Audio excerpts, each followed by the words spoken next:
Hello all, welcome to filmy focus FTFS review of little hearts.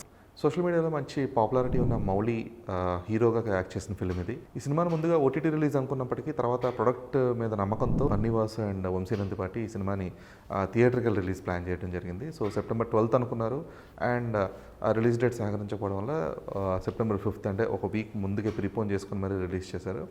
So ఈ cinema గురించి story వైజ్గా చెప్పాలంటే the story is two thin. అంటే ఒక కథగా చెప్పి దాన్ని ఒక సింగిల్ లైన్ గానో లేదంటే ఒక ప్రాపర్ స్టోరీ లైన్ లాగా చెప్పడానికి ఏం లేదు. చాలా simple and thin story line అనమాట. కానీ what made this film watchable or what made this film fun is conversations and incidents అనమాట. సో ఈ సినిమాలో ఏంటంటే బోల్డ్ ఇన్సిడెంట్స్ ఉంటాయి. So mostly these are all relatable incidents. ఆ కాలేజ్ సీక్వెన్సెస్ కావచ్చు, లేదంటే రిజల్ట్స్ ఇష్యూస్ కావచ్చు, లేదంటే పేరెంట్స్ మధ్య వచ్చే చిన్న చిన్న కన్వర్జేషన్స్ కావచ్చు, ఇవన్నీ కూడా రిలేటబుల్ ఉంటాయి. సో ఆ కన్వర్జేషన్స్ అండ్ ఈ ఇన్సిడెంట్స్ ఏవైతే ఉంటాయో those things made the film watchable. ఆ Mouli performance was decent. Like proper intermediate boy కింద కానీ లేదంటే ఆ డిగ్రీ బాయ్ కింద కానీ he was perfectly apt for the role అనమాట. అంటే ఆ అమాయకత్వం ఉంటుంది కదా, అమాయకత్వంతో కూడిన ఒక చలాకిదనం అనేది అబ్బాయి చాలా బాగా ప్రజెంట్ చేశాడు. సో ఆల్రెడీ అతని మీమ్స్ కానీ రీల్స్ కానీ ఇవన్నీ చూస్తూ వచ్చిన జనాలకి so it's more like A continuation of that. And Shivani నగరం ఈ అమ్మాయి ఆల్రెడీ అంబాజీపేట మ్యారేజ్ బ్యాండ్లో సర్ప్రైజ్ చేసింది. సో ఈ సినిమాలో కూడా తనకి she had a very little twist అనమాట ఈ సినిమాలో.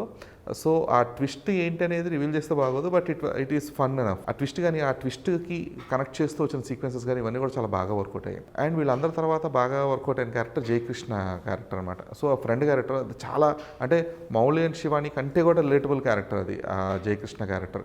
అంటే కూర్చొని పంచులు వేయడం కానీ లేదంటే ఆ సందర్భాలు కానీ ఇవన్నీ కూడా చాలా హిలేరియస్గా ఉంటాయి.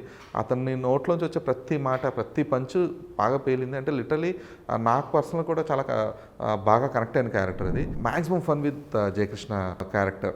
మధు అంకుల్ అనే ఒక క్యారెక్టర్ ప్లే చేశాడు అతను. So that character was too hilarious.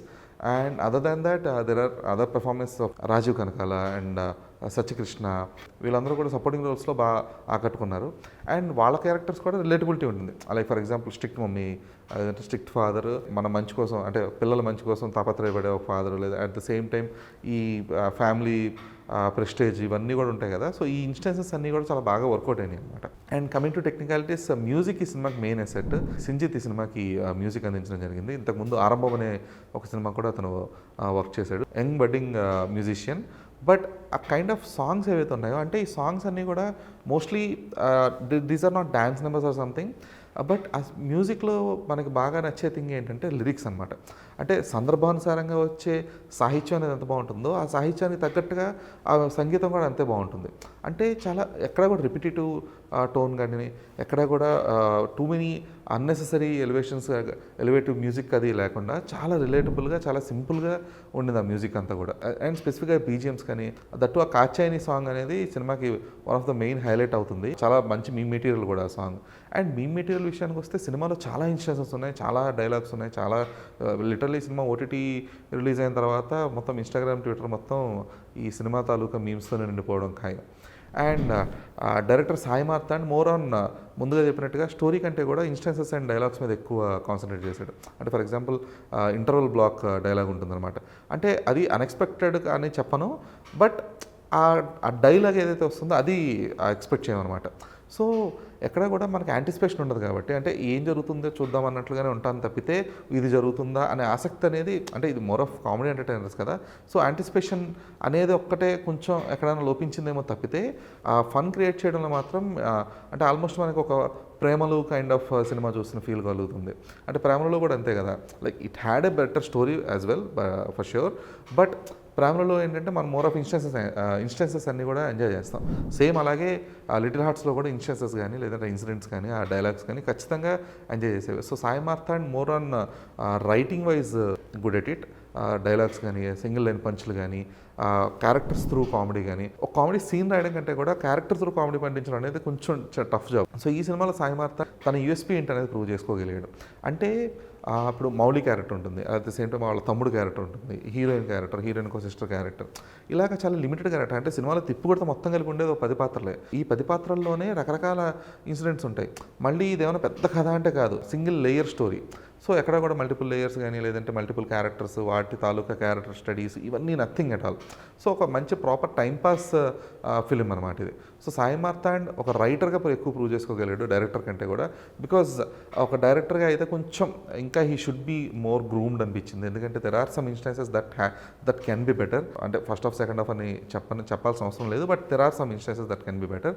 And cinematographer కూడా డీసెంట్ ఎనఫ్. అంటే the kind of lighting we expect from a rom com దానికి తగ్గట్టుగానే యాప్ట్గా ఉందన్నమాట. అంటే కొత్తగా ప్రయోగాలు గట్రా ఏం చేయలేదు, చాలా సింపుల్గా వాళ్ళకున్న పరిమితి బడ్జెట్లో చాలా బెటర్ అవుట్పుట్ అయితే ఇవ్వగలిగారు. Other than that production design కూడా చాలా డీసెంట్గా ఉంది. అంటే the kind of upper middle class హోమ్స్ని చూపించే విధానం ఏదైతే ఉందో, ఇక్కడ ఇటు సైడ్ హీరోయిన్ హోమ్ కానీ ఇక్కడ మౌలి వాళ్ళు చూపించిన విధానం కానీ ఇవన్నీ కూడా చాలా అథెంటిక్గా ఉన్నాయి. సో ఎక్కడ కూడా అంటే అక్కడ టూ మచ్ అథెంటిసిటీ కోసం అని చెప్పేసి ప్రయత్నించి ఎక్కడెక్కడికో అంటే చాలా డీప్ లెవెల్లో ఎక్కడ వెళ్ళలేదన్నమాట. సో అంతా కూడా చాలా సింప్లిస్టిక్గానే చూసుకోగలిగారు వర్క్ అంతా కూడా. సో ప్రొడక్షన్ కానీ లేదంటే డిఐ కానీ ఇవన్నీ కూడా చాలా decent enough for the kind of film, for the kind of budget it is. So Little Hearts is a simple rom com with a very simpler story line. But ఆ humour ఏదైతే ఉందో, ఆ characters, ఆ relatable characters ఏవైతే ఉన్నాయో, ఆ relatable instances ఏవైతే ఉన్నాయో అవన్నీ కూడా అంటే ఒక స్పెసిఫిక్ ఏజ్ గ్రూప్ అని చెప్పలేము. బట్ బికాజ్ కొంతమంది ఫ్రెండ్స్ జయకృష్ణ క్యారెక్టర్కి కనెక్ట్ అవుతారు, ఇంకొంతమంది మౌలి క్యారెక్టర్కి, కొంతమంది శివాని క్యారెక్టర్కి. So there are lots of relatability things in the film. So ఇవి రిలేట్ అయిన వాళ్ళు ఖచ్చితంగా ఎంజాయ్ చేసే సినిమా ఇది. So this film doesn't have any border issues అనమాట. అంటే వీళ్ళకి మాత్రం రీచ్ అవుతుందేమో లేదంటే వీళ్ళకి రీచ్ అవ్వదేమో అనే కైండ్ ఆఫ్ ఏది లేదు. సో సింపులర్ కామెడీ, సింప్లిస్టిక్ ఇన్స్టాన్సెస్ని ఎంజాయ్ చేసే ఆడియన్స్ హ్యాపీగా ఈ సినిమాని ఎంజాయ్ చేస్తారు. సో ఆబ్వియస్గా ఈ సినిమా మౌలికి ఒక మంచి మార్కెట్ అయితే క్రియేట్ చేయగలుగుతుంది. బికాజ్ ఓకే, మౌలి అనే అబ్బాయి చక్కగా పెర్ఫామ్ కూడా చేయగలడు. అంటే ఒక 30 సెకండ్స్ 60 సెకండ్ రీల్తోనే మాత్రమే కాదు, ఒక 120 మినిట్స్ సినిమాతో కూడా అలరించగలడు అనే ఒక మార్క్ అయితే తీసుకురాగలిగింది. At the same time Shivani already she proved herself as an actress. ఈ సినిమాలో ఆ అమ్మాయికి ఇచ్చిన ఒక ట్విస్ట్ కానీ ఆ క్యారెక్టర్ నా అమ్మాయి అంటే లిటరల్లీ చెప్పాలంటే నిబ్బా నిబ్బి లవ్ స్టోరీస్ అంటారు కదా, అదే కైండ్ ఆఫ్ ఉంటుంది. బట్ దాన్ని అమ్మాయి క్యారీ చేసిన విధానం ఉంది. అలాగే సపోర్టింగ్ యాక్టర్స్ రాజీవ్ కనకాల కానీ వీళ్ళందరూ కూడా ఈ పెర్ఫార్మెన్స్ అని బాగున్నాయి. And Sinjith music. So watch out the film for all these positive things and the simpler humour. This is Dheeraj signing off.